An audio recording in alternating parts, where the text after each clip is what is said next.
আওয়ামী লীগ সরকারের পতনের পর চট্টগ্রামে প্রথম বড় সমাবেশ, তাই উৎসাহের কমতি ছিল না কারো।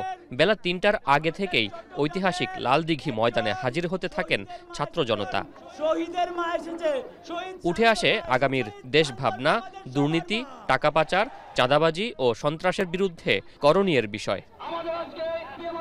সমাবেশে বক্তব্য রাখেন কেন্দ্রীয় সমন্বয়ক হাসনাত আবদুল্লাহ সহ চট্টগ্রামের শিক্ষার্থীরা। এ সময় হাসনাত বলেন, পট পরিবর্তন হলেও পুরনো ধাঁচে পোস্টার সাটানো হচ্ছে, কেবল মানুষগুলোর ছবি পরিবর্তন হয়েছে।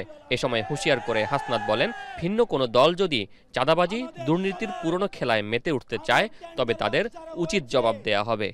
দুর্নীতিবাদ যারা রয়েছে আপনাদেরকে সতর্ক করতে চাই, আপনারা 16 বছর একটা দলের ছত্রছায়ায় ছিলেন, এখন যদি আবার আরেকটা দলের ছত্রছায়ায় এসে আপনারা দুর্নীতি করার চেষ্টা করেন, ছাত্র জনতা আপনাদেরকে দেখে নিবে। হাসনাত বলেন, পুলিশ কখনোই শিক্ষার্থীদের প্রতিদ্বন্দ্বী নয়। প্রশাসনের কর্মকর্তাদের দ্রুত সক্রিয়ভাবে কাজে ফেরার আহ্বান জানান তিনি। আমাদের পুলিশের সাথে আমাদের কোনো ধরনের বিভেদ নাই। আমরা আপনাদেরকে আশ্বস্ত করছি, আপনারা আবার রাস্তায় ফিরে আসুন, আমাদের নিরাপত্তা নিশ্চিত করুন। আমরা আপনাদেরকে নিশ্চয়তা দিচ্ছি, রাষ্ট্র পুনর্গঠনের কাজে আমরা আপনাদের সহযোগী হিসাবে সব সময় মাঠে থাকব। এ সময় অন্তর্বর্তীকালীন সরকারের মেয়াদ নিয়েও বক্তব্য দেন হাসনাত। বলেন, রাষ্ট্র সংস্কার শেষেই এ সরকার দায়িত্ব ছাড়বে।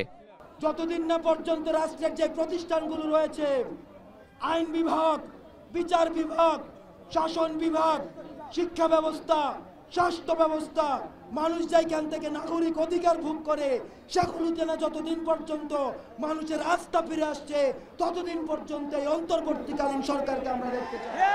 সমাবেশ শেষে দুর্নীতিমুক্ত, চাঁদাবাজিমুক্ত, অসাম্প্রদায়িক বাংলাদেশ গড়ার প্রতিজ্ঞা করেন উপস্থিত ছাত্র জনতা। শোয়েব রহমান, এখন, চট্টগ্রাম। শিয়া বাটার ও ভিটামিন ই সমৃদ্ধ lily glam beauty soap. Lily, always beautiful.